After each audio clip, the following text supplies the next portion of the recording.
நம்ம என்ன செய்கிறாங்க, ஆலயம் தொழுவது சாலவும் நன்றாங்க. ஏன் ஆலயத்தை பற்றி இவங்க எடுத்துக்கிறாங்க அப்படின்னா, கோவில் என்பது இந்த பிரபஞ்ச சக்தியை ஈர்த்து நமக்கு வைக்கக்கூடிய ஒரு நுட்பம்.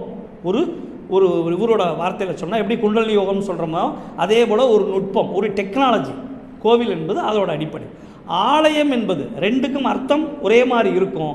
ஆனால் ஆலயம் என்பதற்குரிய அடிப்படை என்னன்னு கேட்டால், முழுக்க முழுக்க நம்முடைய ஆன்மா எங்கே இந்த 6 குணங்களை அல்லது 3 குணங்கள், ஆணவம் கண்மம் மாயை, இந்த 3 குணங்களை விட்டுட்டு விளக்கிட்டு எங்கே ஒடுங்குதோ அந்த இடத்துக்கு பேர் ஆலயம். ஆன்மா லயப்படக்கூடிய இடத்திற்கு பேர் ஆலயம்.